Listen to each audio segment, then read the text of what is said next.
Hello, YouTubers. I'm Angela Logan, and this is Everyday Shenanigans. And it is Friday, October 25th, 2019. Thanks for joining me. Greetings from the High 10. Okay, I'm going to bring you another story today, and it is deriving from overseas. And I'm sure some of you who do follow current news and events about this story, and it is in the UK. 39 bodies were found in a refrigerated truck in Essex, Waterglade Industrial Park in Grays. 38 adults and one teen was found in this long, I guess would be more considered like a tractor trailer truck. Okay, 38 adults, one teen body found in this truck. Driver Mo Robinson, 25 years of age, is from Portadown, County Armagh, North Ireland. He was arrested on suspicion of murder. Constable Pippa Mills says that identifying the bodies will be the number one priority, and it will be a lengthy process. The National Crime Agency officers will be assisting in this investigation to ID and to organize any crime gangs who may have played a part in the demise of these 39 people. So the National Crime Agency will be assisting in, as I said, identifying and seeing if there are any organized gangs affiliated with those 39 people in that refrigerated truck. Now, mind you, this is really a sad situation, because you're talking about 39 people in a refrigerated truck, all dead, and you got to try to figure out why they're dead. First, you got to identify who they are.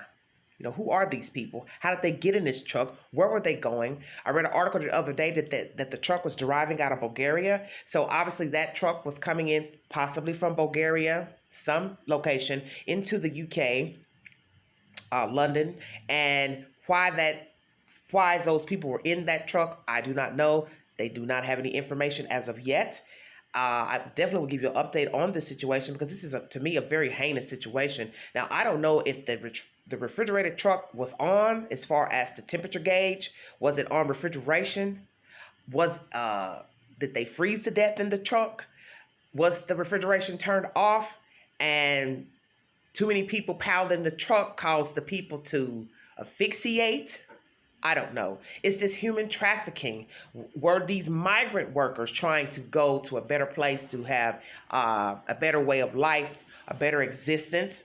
I don't know. These are just speculations that I was seeing on social media, different people's opinions of, what they thought may be going on with the people found in the truck. So, as I said, human trafficking, migrant workers, or could it have been organ? And I hate to even go there. Maybe selling of organs. Of course, you always have to ask yourself, how can you get 39 people dead first to even go to the selling of organs? But we have heard that there is an underground market. I mean, just to think about it is sickening.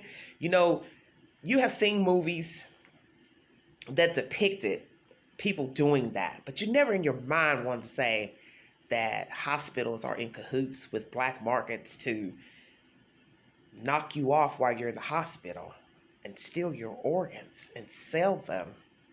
That would be, to me, so disgusting and so horrible and horrific, that there are people who are supposed to be caring for your health,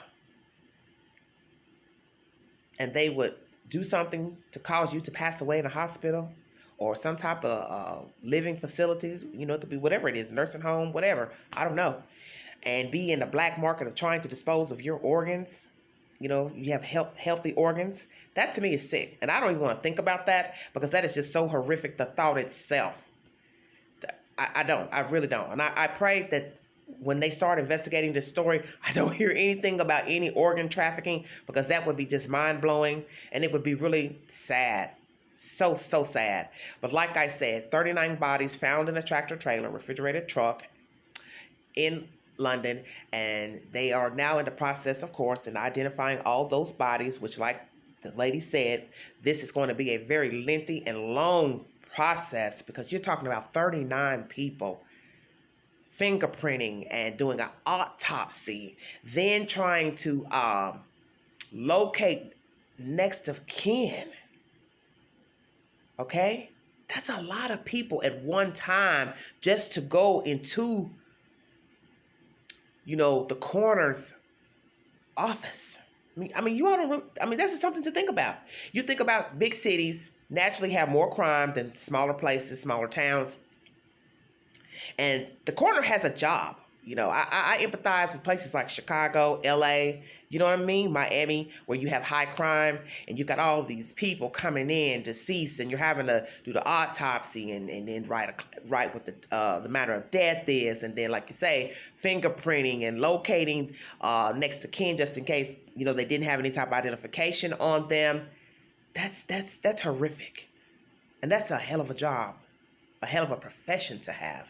Now, mind you, you've got almost 40 people to render an autopsy, then verification of that person, then notification to the next of kin or someone that knows them, then to investigate itself how the 39 people came to be in that tractor trailer.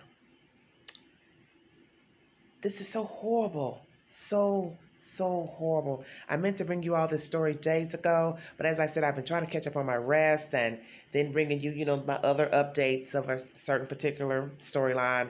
And so I said, please let me get this story out to everybody because I know a lot of you have seen, this story on social media, YouTube or wherever you watch your news.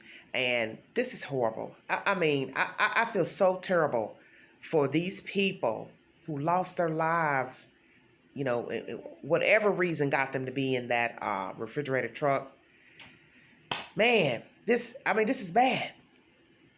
This is really bad. And it just lets you know that everybody's situation isn't the same. Some people get themselves in the most horrible situations and they end up like these 39 people. Because like I said, I don't have any more information on how it came to be that they were in that truck. But I want to give out my prayers and my condolences and prayers to these people's families, friends, or whomever, to these people who were found, 39 bodies found in this refrigerated truck in London. And I want to send prayers to the coroner and the people who are going to assist in the investigation of these people, because this is going to be a daunting task for these people to, like I said, do the autopsy, the notification, verification of the bodies and locating next of kin. That's a job in itself. 39 times. 39 times. So it just shows you that some of us, no matter what our situations and circumstances are, our lives are not that bad. Our lives aren't that bad. And I always say this to people because a lot of people don't think about this. And I have to, as I say, check myself. You have to be very careful the company you keep, the people you meet, the decisions we make as far as, just in our daily lives of meeting and greeting people and trying to better our circumstances. A lot of people are out here trying to work. They're traveling, going to different places for jobs. You do have a lot of, heavy foot traffic, even here in the States, of people trying to get into the country to better their circumstances. I'm sure it goes on abroad. People sneaking into other countries trying to better their situations. Some could be traveling for foul reasons, illegal purposes, many reasons. But the point I'm making is that you could end up like one of those 39 people from the choices that you make. Your intent could have been good, but the fallout was bad. Praying for those people, This is just horrible to me. Thank you all for listening. Thank you for watching. I really appreciate it. Thank you for my new subscribers. I really appreciate it. I thank you all who have been kind with your kind words and sentiments to me. Know that I genuinely appreciate them, and I am humbled to be a part of this YouTube family.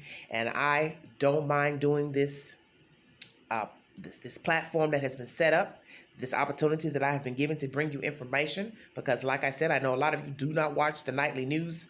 You don't watch the afternoon or the 6 o'clock news, and a lot of people don't. Now, with people getting their information, via their phone and laptops and computers, people just, don't watch the news anymore.